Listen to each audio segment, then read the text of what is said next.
Okay, we are live on the Stream Sundays, June Gloom Part 2. And yeah, we're here. This is June. We're this the third week of June, and we're here with Tosh, Hazel, and myself. So we're just chilling. We're gonna hang out for a bit and answer any questions you might have about all the things that go on in the world of Alice. And there's a lot going on. We're getting ready to do so much. Like there's a summer tour coming up. There's a fall tour that we're still booking. The summer tour, I think, just got like completely solidified, so we can start releasing all the dates and all that stuff for that. So that's really exciting. But yeah, how are you guys doing, Tosh and Hazel? What's new in your world? Well, happy Sunday, everyone. Happy Father's Day, to all the fathers out there. Yeah, I hope everyone's Sunday is going really well. It's the June gloom is finally over here in Southern California, so it's pretty Yeah. much summertime. Yes, just in time for summer solstice. That's this weekend. Yeah, things have been busy. We're announcing our full summer tour dates. We finally got the last date confirmed. So we're doing a little mini 5-day tour and taking part in the festival in Pocatello, the Shady Grove Camp Music Festival, that we're super excited about. And yeah, some dates to get us there and back.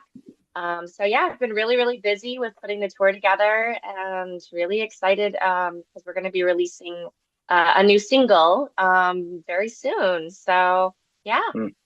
things are going well. How Yay. about how about you, Hazel? Uh, Doing really well. Let's see here. Sorry, I'm closing out a session and it made my computer freeze up a little bit. Is that messing me up?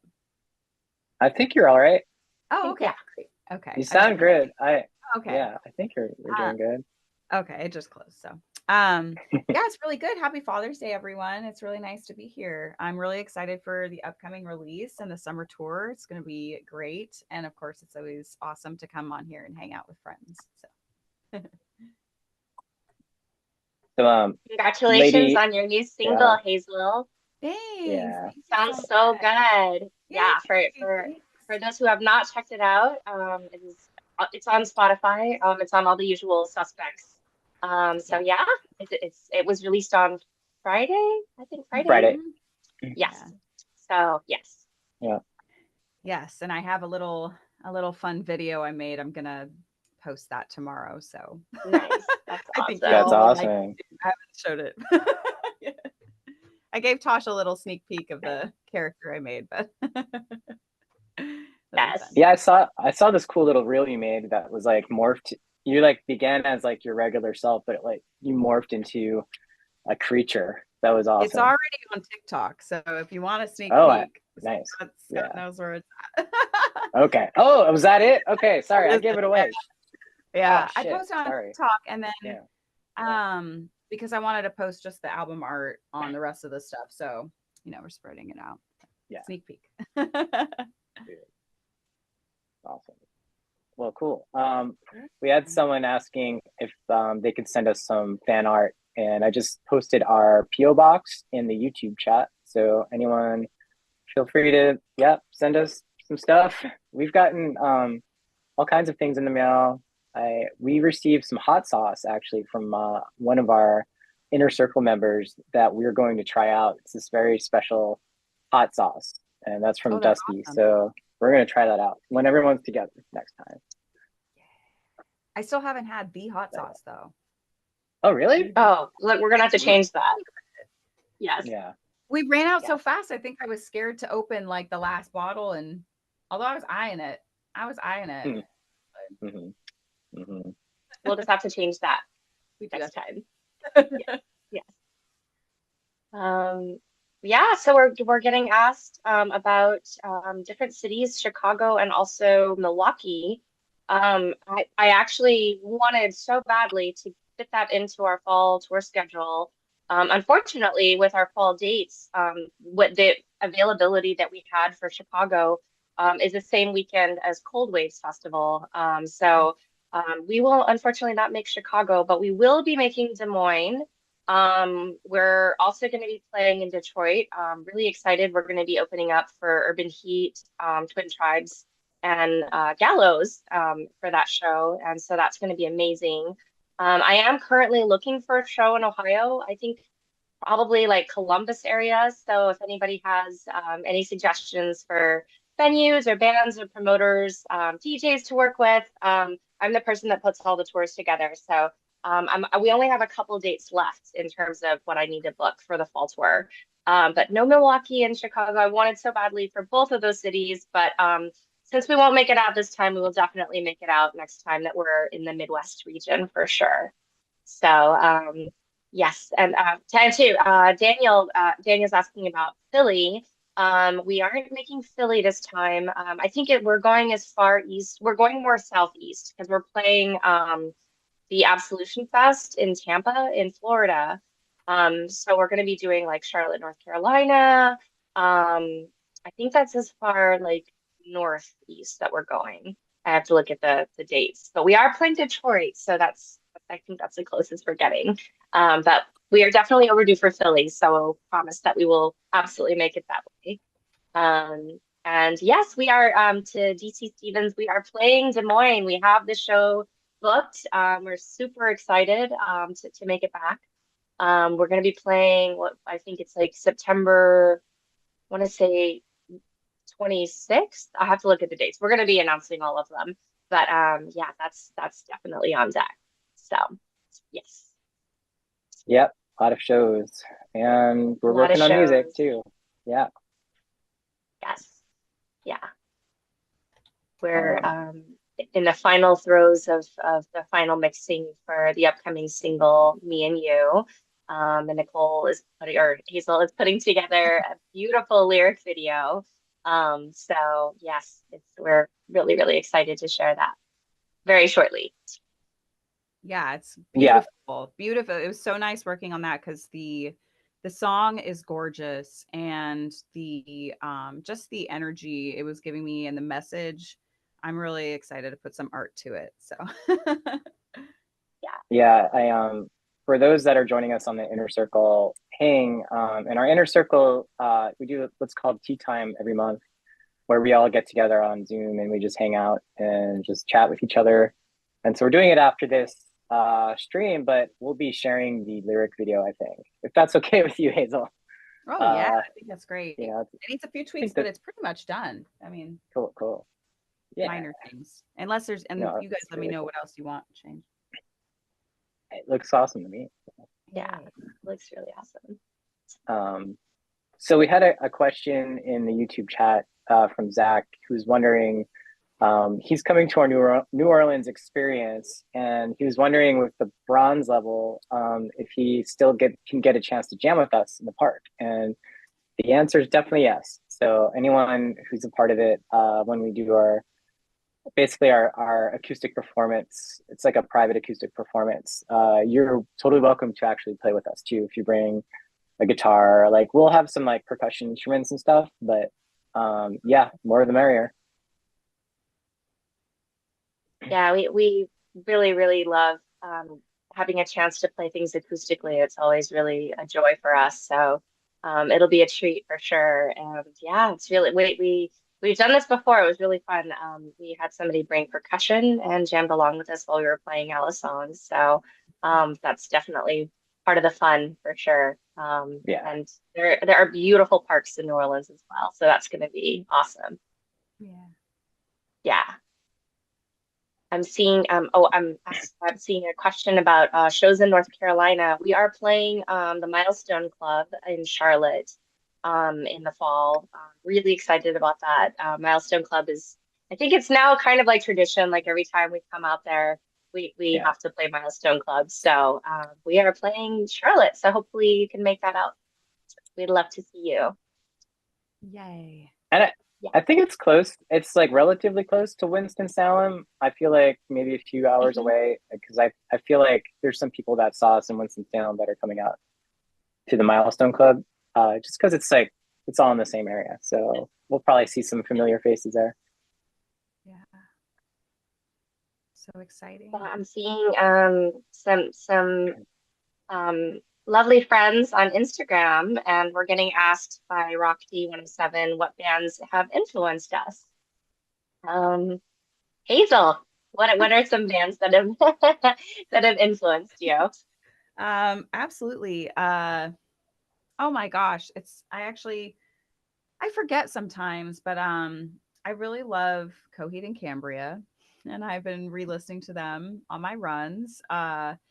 And because I started my first band was a metal band. So, well, actually, technically not really my first band, but my first band experience that was a metal band, and I love Nice. Bjork.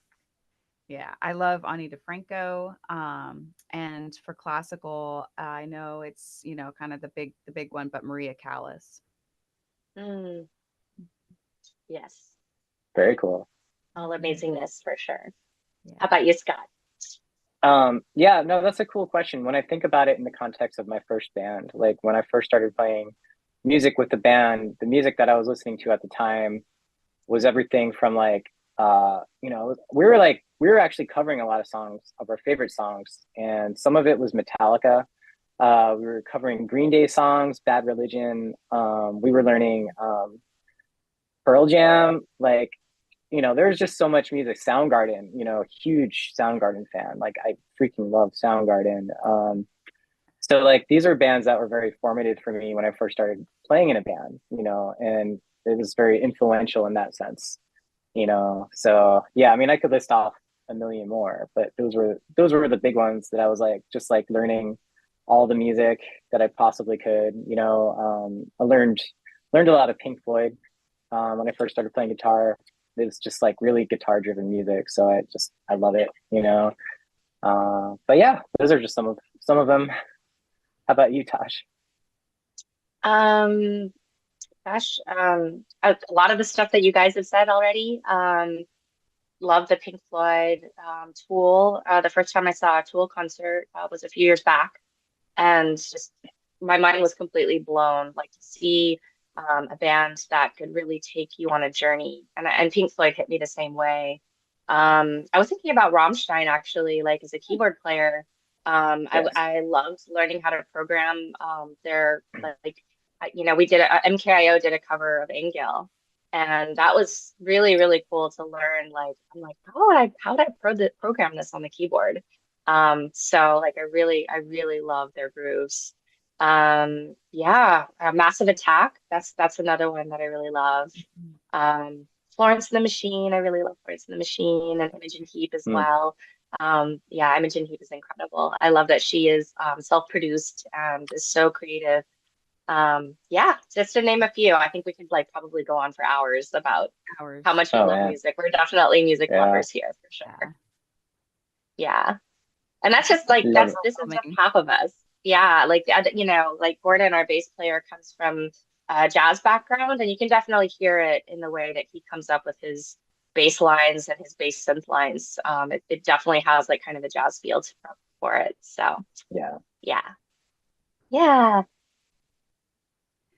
Excuse me. Yeah. Lady Rock says her first concert was Dark Side of the Moon, and that's amazing. Like I wish I could have seen Pink Wow, Floyd back in the day, just because, you hear I stories see.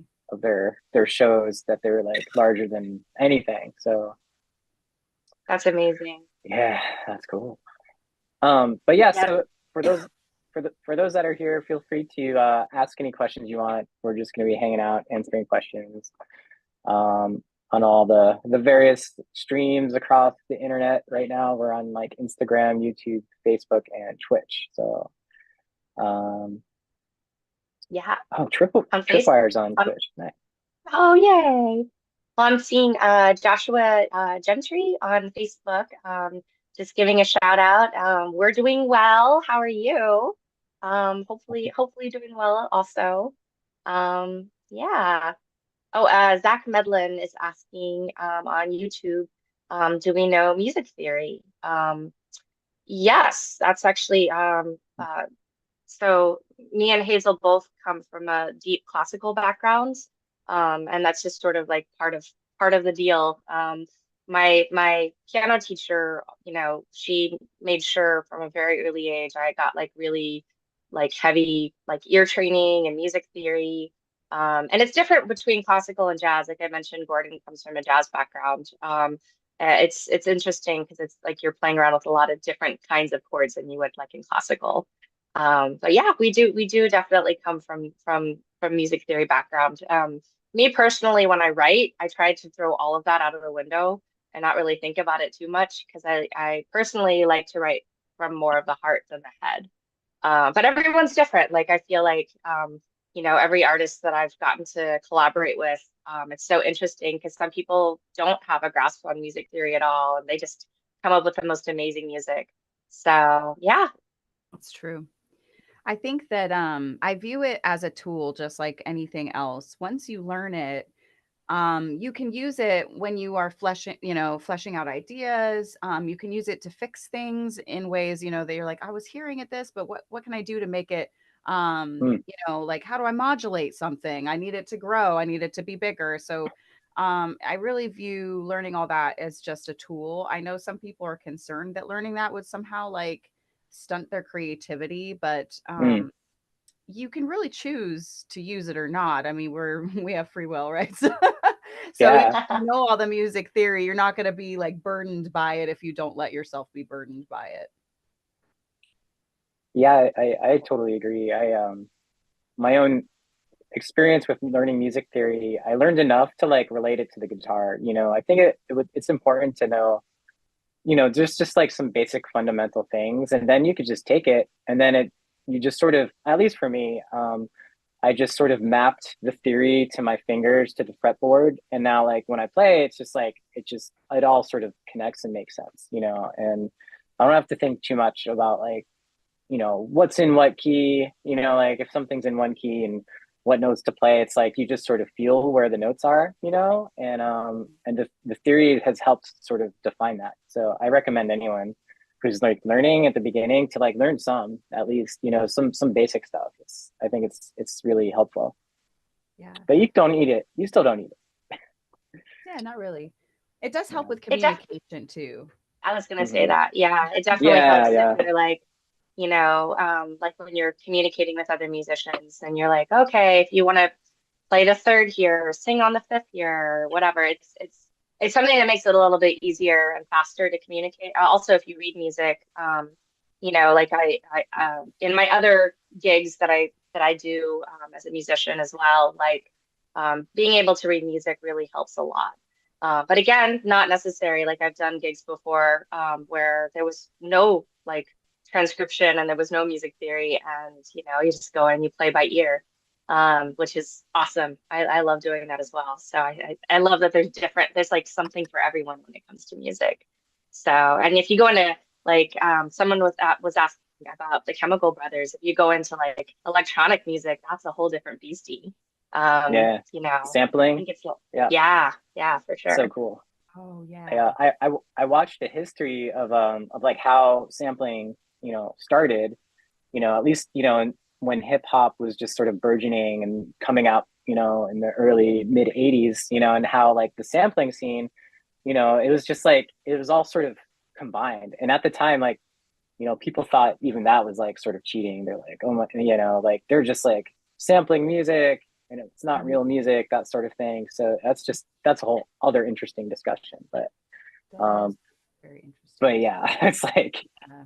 there's there's this one person that basically dissected every sample on like one of the earlier Beastie Boys album and basically like found each source sample, and like each song had like 5 to 10 or more samples in it, and it's just amazing. Like it's so creative. Yeah. It's a whole different type of creativity for sure. Absolutely. It's almost like a Um, music collage. I could see that. I Like could it's see like that. putting a collage together. Yeah. Yeah. Um, um, we had a question on Instagram about how Alice became a reality and how did it begin. Oh, I So love this this is always a question. good one. I love the origin story. So, Scott and Gordon and I were all in a band called Mankind is Obsolete, which is like kind of more of an industrial punk. And we had done a tour for like a year.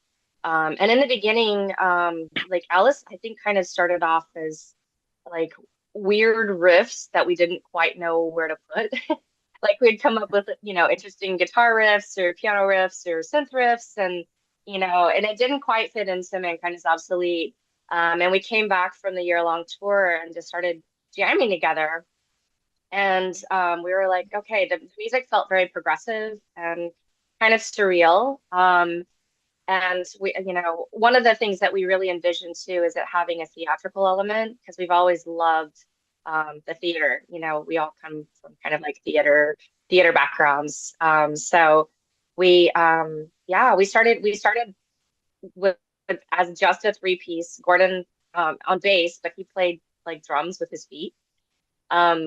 MKIO was touring with a band called Android Lust, and we met Steve, our drummer, that way. I met Hazel doing operas here in LA, and it was sort of instant kindredship. We were like, "Oh my gosh, you are awesome! We need to do things together." Mm-hmm. So we did several Mm-hmm. different things, including our children's book. And yeah, and Carl, who was our keyboard player, I met at theater school. And so yeah, it was sort of like we all found each other in different incarnations, and just found that as kindred spirits, like we wanted to create more together, and come into the Alice world, which has felt very expansive and free. Like we always kind of wanted to write and create art that didn't really have a label. Like we didn't have to stick to any one genre. So we're like, let's just span genres and explore and go forth. So here we are. Here we are Yeah, there. I want to say we started off very progressive, and then we just sort of, as we like ventured more and more into songwriting, and like I feel like we started finding the sound that now we feel like is more Alice, so yeah, it's just interesting if you listen back to our first album compared to our most recent album, like you'll hear a definite progression. That's cool. So we were asked on YouTube about the wear and tear on your voice. Daniel Botino, I think, is just touring a different night every night, like you just did, adversely impact your vocals. I think if you take care of your voice, actually, I try to drink a lot of fluids. I drink a lot of water and tea. I do vocal warm-ups. It's one of those things I think as long, and you have good monitoring systems. We all use in-ear monitors, because it can be very difficult if you can't hear yourself well. You find a lot of times that you end up pushing, and that can really hurt your voice in your ears as well. So, yeah, no, we take really good care of ourselves and try to sleep as much as possible in the van. Yeah, and I cook food on the road, so we bring like a slow cooker and rice cooker, and we have like our little healthy routines that we like to do. So it does, I mean, I can definitely say that it definitely is taxing, which is why you have to take care of yourself. So Yeah, definitely. Well, thank you, Daniel Bocchino or Bocchino, for the on YouTube. You could give like these sort of like tips that pop up, so we really appreciate it. Thank you. Also, Darth Adamant as well. Thank you. oh yeah, thank you so much. Yeah, It's very kind. so awesome. Yes. Um, what was I gonna say? Preston had a question. I feel like, oh, Yeah. Preston on YouTube was asking, would Alice do music for major movies or video games? And yes, absolutely. That's one thing I feel like we would really excel at. It's also another thing that we just haven't ventured too far into just as of yet. We've been so focused on like touring and writing new music that to actually seek out, music placements, that's almost like a full-time job as well. So like, it's just, we're a very small unit here, so there's only so much we can do. But we hope to, one day be able to have the opportunity to get our music into film and TV shows and stuff like that. Video games would be amazing. That would be So so if that, great. yeah. But if anyone's on the stream and making a movie or a short film or anything like that, and they want to use some AL1CE music, reach out. Kevin Mercado on Facebook is asking if we would do an intimate concert for fans in Miami. Yeah, absolutely. We love getting kind of the wide range of all kinds of concert experiences. Like festivals are awesome, but you know we also our last tour we kicked it off doing an acoustic set. So you know we love kind of all the things and all the things in between. So absolutely, we will have to make that happen for sure. And we're only doing one Florida show this year. That's the one in Tampa. Well, we did do Fort Walton Beach, but in terms of our upcoming tour, we're just playing the one festival, Absolution Fest. But yes, next time we are through, we will definitely let you know for sure. Yeah, I just saw Ronald Thompson give us a super as well on YouTube, so thank you. Oh, So, thank you. and actually, it's a gift from And Khaleesi. Khaleesi. Oh, Who's his yes. cute pupper dog. Yes. Please send give her extra rubs from us. Hmm.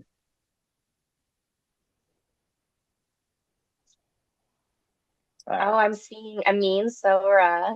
So this is really awesome. We went to Algeria.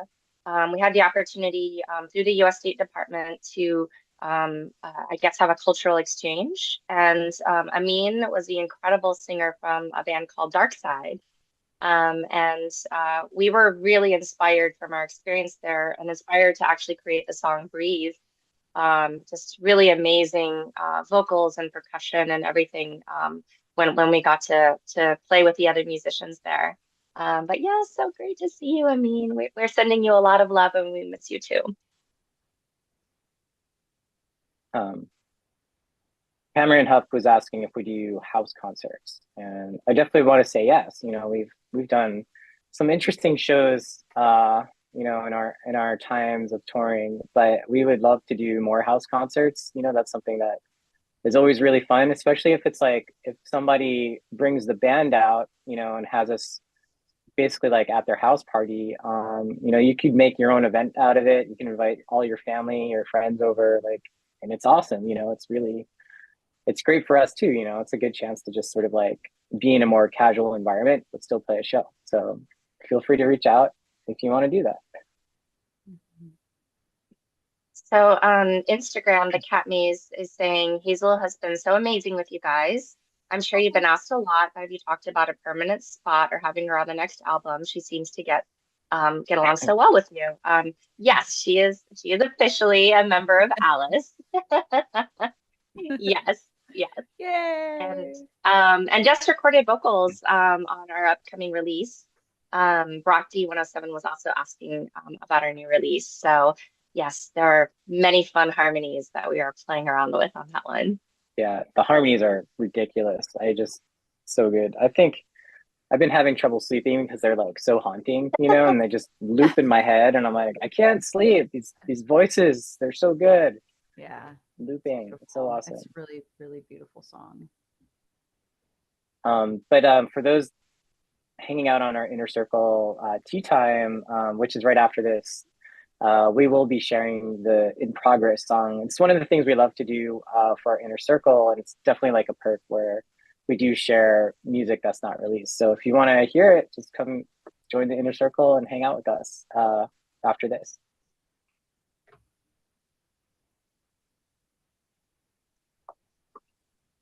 Yeah, Rock D was actually wondering on Instagram how we would describe the new release.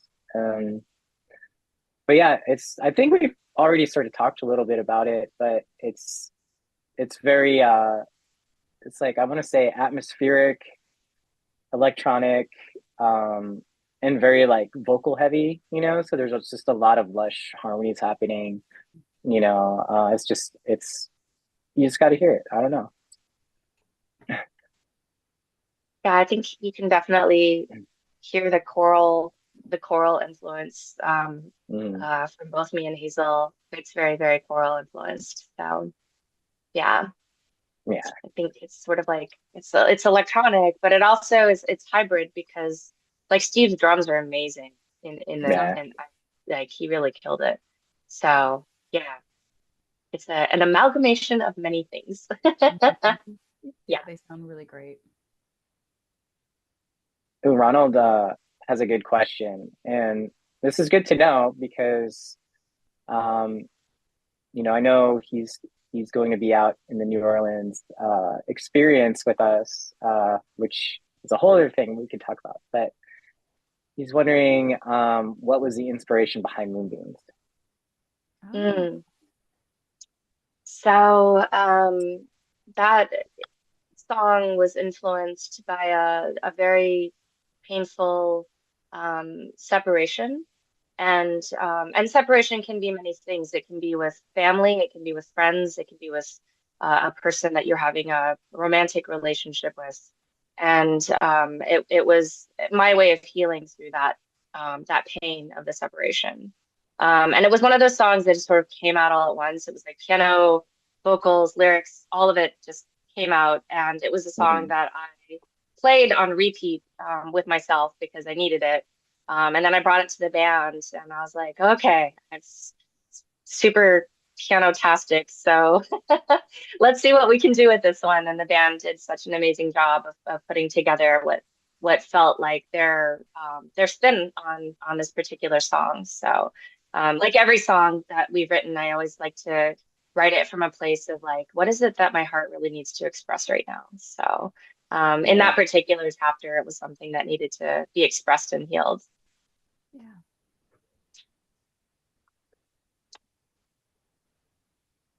Hey, Steffi, thanks for joining. Yeah.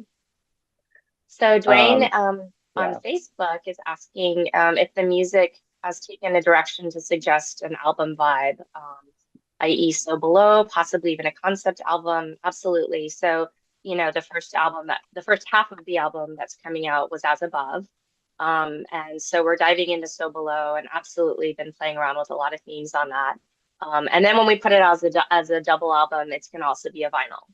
So that's what's on deck. It's a big undertaking. Like we started writing this album in 2020 at the top of 2020 before we knew anything was going to happen with the world, and it was pretty surreal. Some of the songs were a bit prophetic, and we wrote about 20 songs, and not all of them are going to make the album. We wrote more the following year, and I feel like we're going to write some more even now because I feel like sometimes it's like you'll write material and then you're like, I don't know if this really fits as well with what we're going for, but at least those are written. So we have a lot of songs that we wrote as all part of the concept. Yeah. Okay. It's definitely taken shape, though. That's for sure. Um, oh, so we got another question. Khalid in YouTube was asking, or Kelly, what would it take to get an intimate concert? And I think that's a great question because honestly, like a lot of the concerts that we do play are pretty intimate. We play mostly small to medium-sized venues. So if you come out to a show, like there's a good chance like you're going to be right up against the stage. You'll have full reign. So in that sense, it is very intimate. If you're talking about a private concert, that's a little different. Um, and again, that sort of goes back to like what we're going to be doing in New Orleans. We have basically like this whole weekend experience planned. We'll have like a regular show, but we'll also be doing like a private show just for the people that are coming. So, but yeah, I mean, I feel like if anyone wants to book us for a private show, like we're here and willing. So just reach out.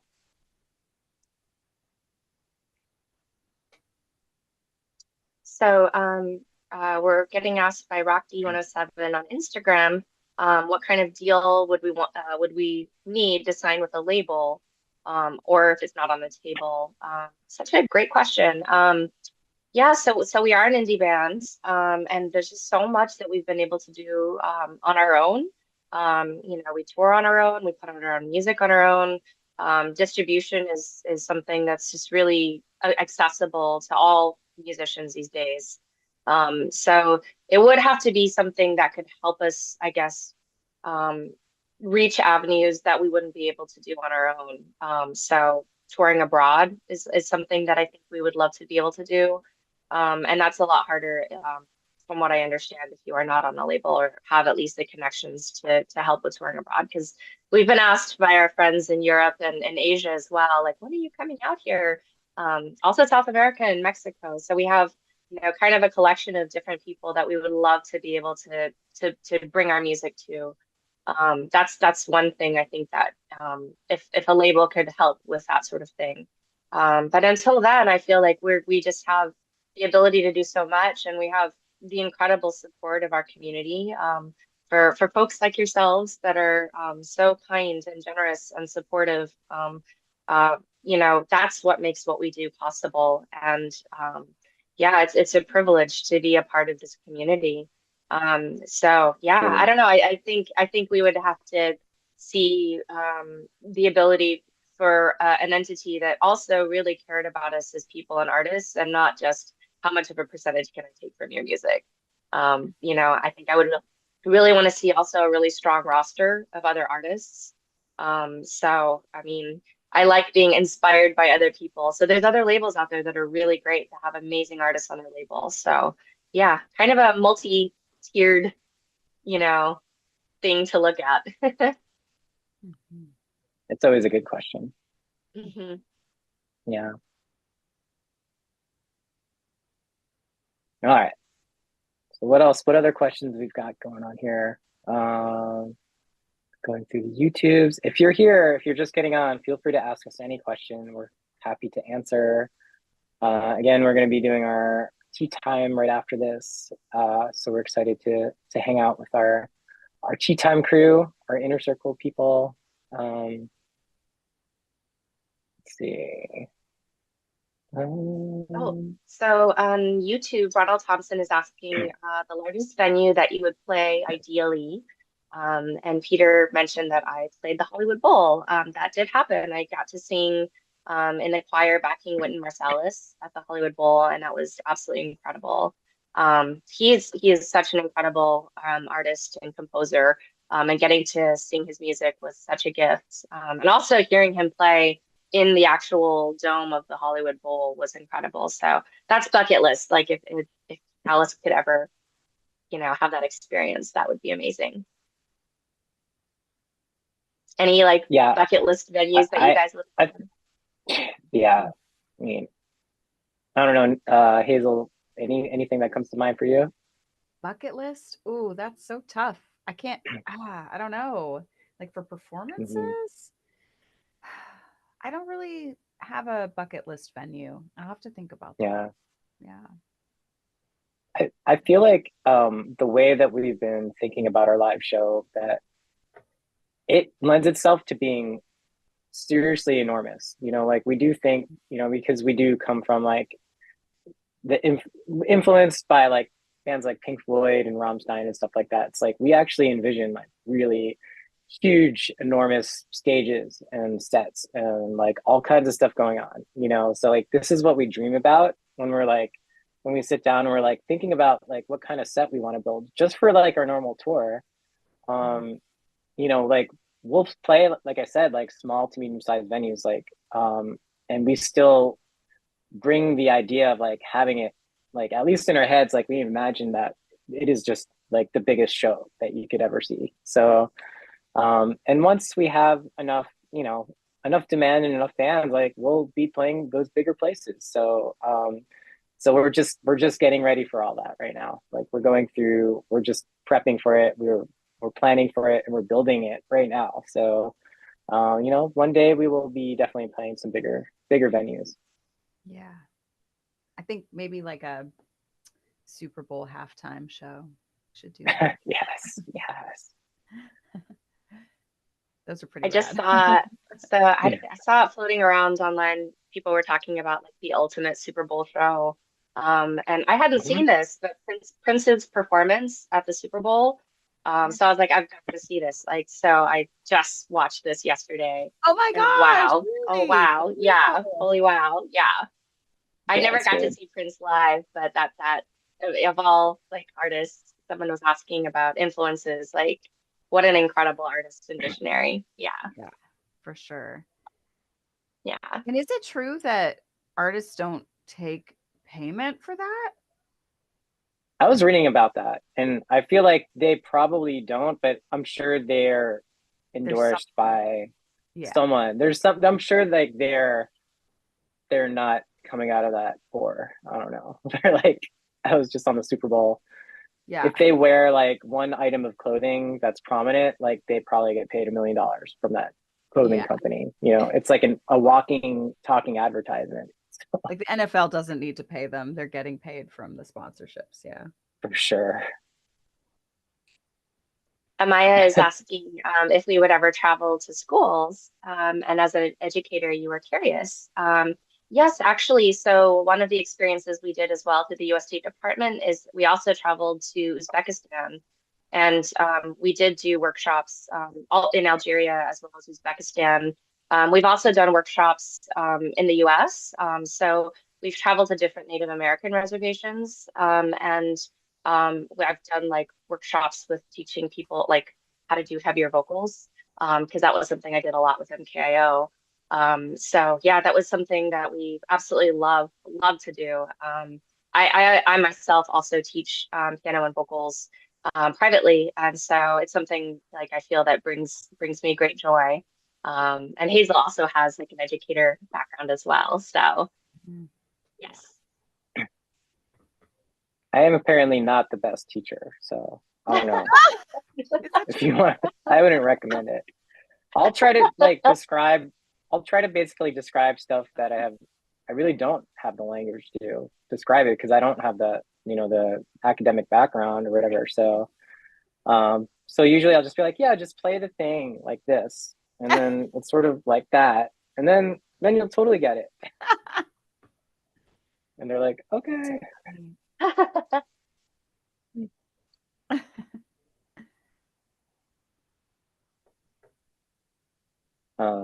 Yeah. Let's see. What else? Any other questions? Cranial Nerve saying, I think we were talking about the Prince halftime show. The organizers were actually nervous that Prince wouldn't want to perform in the rain. So, which is ironic, you know.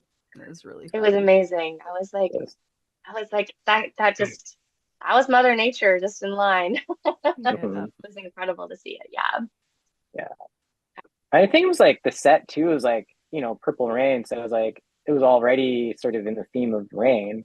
And then it was raining, and then there's purple lights, and it was just like, They here's summoned it. Prince, just like he summoned it. Yeah. He was like, this is who I am. So, I don't know. It's pretty great.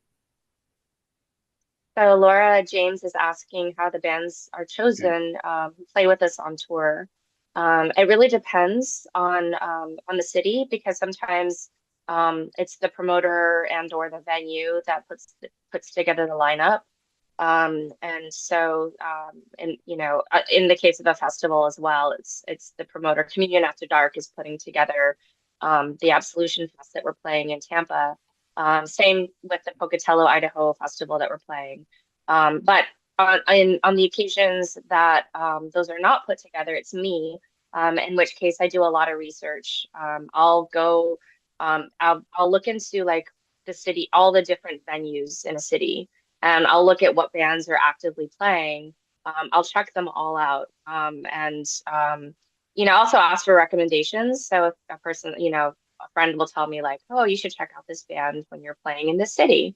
And so I'll Mhm. check them out. And, for me, first and foremost, the decision comes from kind of a musical standpoint and also to see if they're active. Because there's some bands that, they haven't played in 3 years. So obviously they're not live active playing. Sometimes there's exceptions, but for the most part, like I look for bands that are active and playing, and also that I think would make for a good night altogether. Like I do love multi-genre shows, so we don't just play in one particular niche. So it is really cool to get to like blend different styles of bands together. That's always really fun. Sometimes the nights are more themed, so it's really great to play with DJs to have like a dance night afterwards.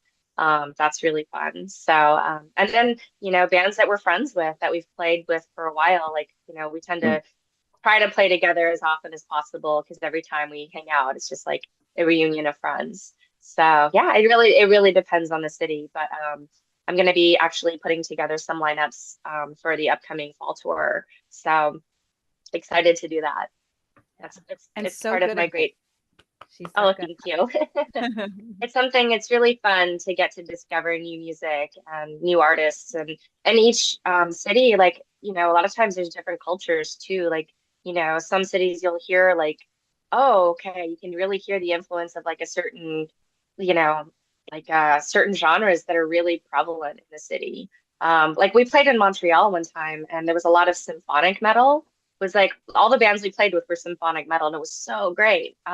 So yeah, it really depends on from city to city, but that is something that I absolutely love doing. Mm.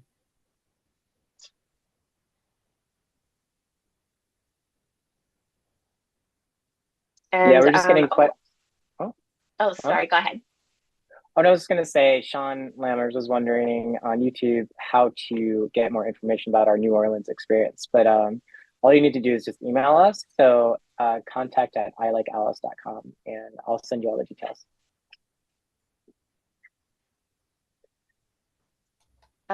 This is a really beautiful question from Tripwire on Twitch. Music is a lot about incremental improvement and repetition, but can you think of any light bulb moments in terms of your personal or band musical development that you could share? And thank you for that question. It's a beautiful question. For me personally, I grew up with a very stringent classical piano teacher who literally I would get my hands hit on with a ruler if I made a mistake. Oh, geez. So I was, It's like yeah, whiplash. it was hardcore. It was totally hardcore. Yeah. And I was really scared of making a mistake and so I was very stiff when I played, because just that fear and that terror of making a mistake was really deeply ingrained in my body. So a light bulb moment for me was working, I switched over to this concert pianist and he was incredible. He used to wear like, Hawaiian shirts at his concerts. So instead of like the normal tux or suit or whatever that most classical people would do, he would wear Hawaiian shirts. He would do little dances around his piano, and he was incredible. And so my first lesson with him, he was like, "Okay, I want you to just drop your hands in your lap. I just want you to. That's what we're doing. We're just dropping your hands in your lap." And I had a really hard time doing that because just letting go and releasing tension and having no fear and you know that to me was really hard. And then we went further to go like, okay, drop your hands on the piano, and so and make a mess, like completely make messy notes and don't care. And that was really hard for me too. And then we were working on a Chopin piece. He was like, I want you to take that idea and I want you to just drop your hands effortlessly into each note. And so that was a light bulb moment for me because it was the release of tension and the release of fear, that really was a game changer for me as both a piano player and a vocalist, and also a writer. Like when you take away what you think is the fear of making a mistake, I feel like you find a whole new level of freedom. And with that, you'll surprise yourself at how fast and how far you can go with that. That was my light bulb moment. But Scott, Wow. Hazel, do y'all have any? Oh my gosh. Light bulb moments. There's so many. Like I think the incremental part of that comment he made is so true because sometimes we morph into things without even realizing we're morphing into them. But honestly, I had honestly one of my light bulb moments or a moment that was like heavily influenced me was seeing an Alice show. Oh, Oh, I not really? ironically. Oh yeah, absolutely. Oh, It was the one at Sin's Bar Sinister. And I just realized, so I came from, you know, theater and then I did went all the way through my master's degree in opera. And I just, you know, I was trying to find my place after finishing my master's degree because the world was open really at that point and I wanted to find, you know, not only things that were fulfilling, I was also looking at what type of music I was going to work in and things like of that nature, but I just was so inspired and had just such an epiphany during that show of like that is a creative outlet I didn't think about. That hmm. creative mm, out and what they're doing is so incredible and was so and I loved it so much that I don't think I realized it at the time, But then later on, as I was opened to more opportunities, I don't know if I necessarily would have taken them had I not gone and seen that show and hung out with you guys, because it had opened something in my mind of like this possibility of, doing this creative outlet that I just would not maybe not have been open to otherwise. So yeah. Oh, I love that. That And here you that's are. that's amazing. I know. I love Here the you are. full You circle. That is so all awesome. it Yeah. all worked out. You're Yeah. like Very you weird. saw the show, Tilts. plant Yeah. But seeds I've were always, planted, and you're like, yeah, seeds were that's awesome. planted. Seeds were planted and grown. Oh man.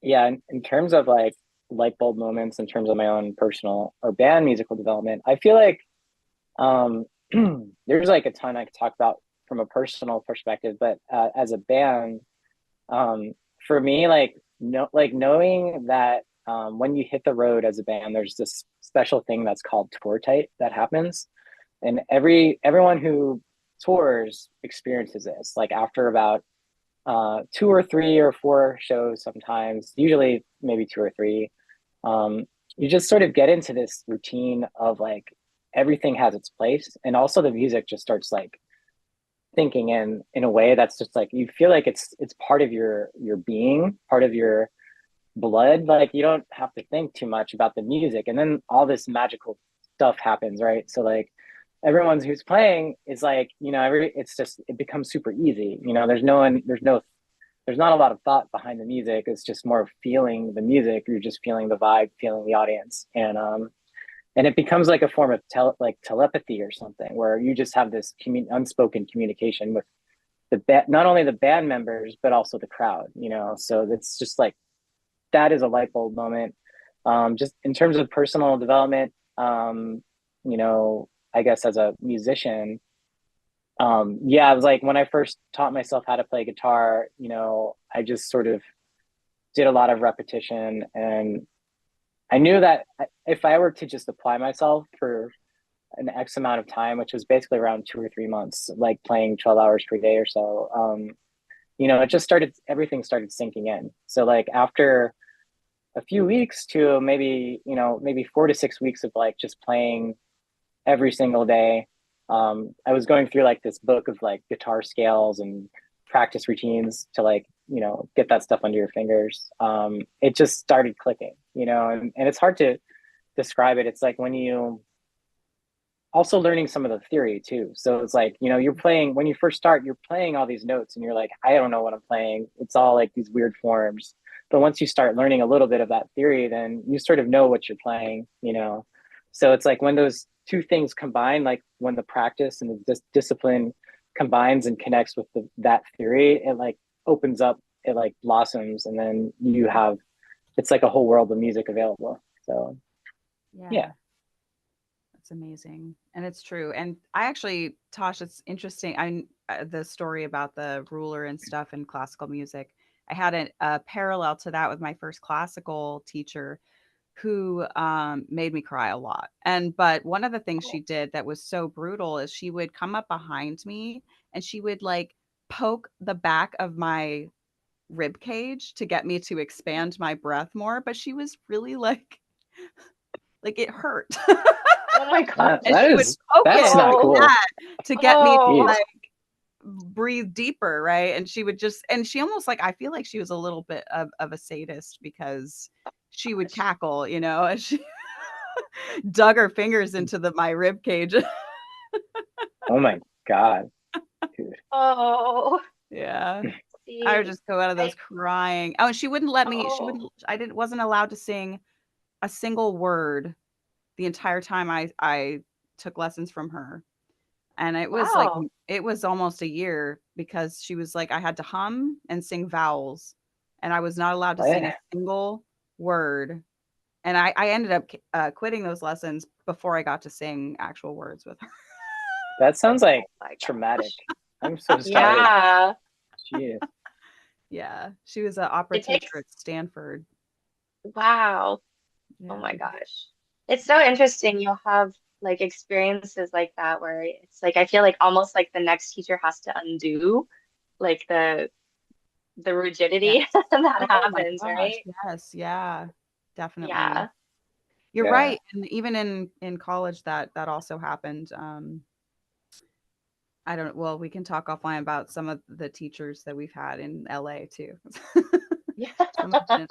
I want to know if you know someone. I'll ask you later. I'll ask you Mm. later. What my friend says, CIC, comments in car. Yes. Mm. Mm. Comments in Yeah. Yeah. When I think that's part of the, oh, sorry, it's Scott. Go ahead. I was gonna say, like, I had actually piano lessons when I was 5 years old, but like I was so scared of my piano teacher, and she was so nice. She was this Russian lady named Lala. I mean, she was like this, like a grandma, and so sweet, and just like, and I would hide under I'd hide under furniture, and like I just refused to do it because there's some, I don't know, I saw something on TV where it was like the classical teachers are actually really just like horrible, you know? And I guess it's true. Mhm. So I'm glad I didn't continue that. It's definitely part of the culture, and it's something that is I feel like our generation of classical musicians is trying to break. But even in conservatories, I Yeah. mean, there's a lot of controversy because kids will go into conservatories, and there's been, there's a high rate of suicide Mm, because of the Wow. wow. competitiveness and because of the never feeling good enough, and you've started that very young, and you've Yeah. started that harsh Yeah. training very young, and you get into a college environment where you're getting to the point where you think it should be working and it's Hmm. not, and it's extremely competitive, and yeah. Hmm. So yeah, I forgot who I was discussing that with, but it is an issue, and I'm talking about instrumentalists mostly. I'm Hmm. not sure if the singer world has the same. I mean, we still have the same level of, crazy harshness, but that particular story where it's like, oh, these kids are really suffering in college and these conservatories was from an instrumentalist. Hmm. Yeah. I think that's a Wow. big reason why, like, when I teach now, it's like I really like to teach in the ways that I wish I had been taught, where I'm like, I like to more explore creativity. I think the biggest lesson for me as an instrumentalist is like learning how to make your own exercises. So not Hmm. just having like, oh, here's your hand in, here's your scales, but just being like, actually, let's have some fun and let's create our own exercises. And let's tangent and allow for that imagination to kind of create for you. Oh my God, yes, 100%. Yeah. Yeah. I feel like because of I teach the same way. I teach the same way, and because of that, I almost feel like maybe music therapy is something that a lot of us creative people could do some good in. Music therapy. Yeah, Absolutely. Yeah, definitely. absolutely. Yeah. Yeah. Because I found that a lot of times my lessons became therapy when I was Oh teaching, yeah. in a musical way. People get a lot of their emotions out. We would do I would do improv with my students. So I'd be like, I well, love that.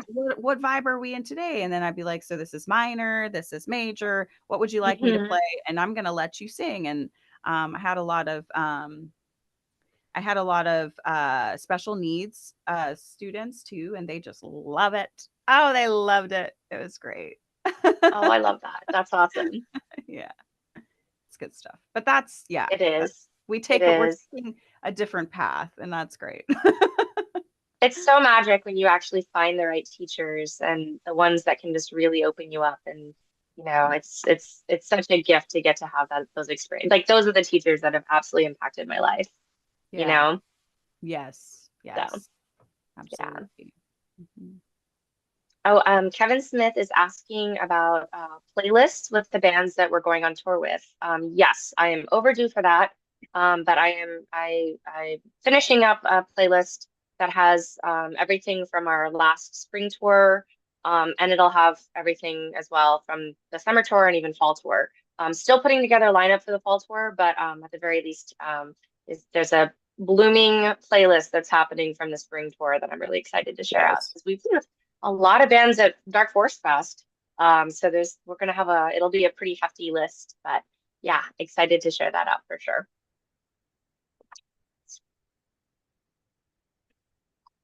Yeah, I really love the playlist that we put together for the tours. But yeah, I think we're getting to that time. Is there any other outstanding questions that we might have missed? Not seeing any. Well, thank you all so much for joining us and hanging out and for your thoughtful questions. We're always so inspired and really grateful to get to spend this time together, sharing stuff about yourselves. I feel like it's always wonderful because it's like a pool of kindredship here. So, and happy Father's Day again, to all you dads out there. Yeah, Yeah. so we'll be stopping the stream, but then we'll be joining our inner circle for tea time right after this. So we will see Yes. some of you all shortly. And tomorrow we will be announcing all of our summer tour dates. So they will be coming out. So very excited. Awesome. Well, thanks everyone for hanging out. And Yes, thank we'll see our you. inner circle people in a second. Probably give us like a few minutes to take a water break or whatever. All Yeah. right. We'll see you soon. All right. Bye, everyone. Thank you.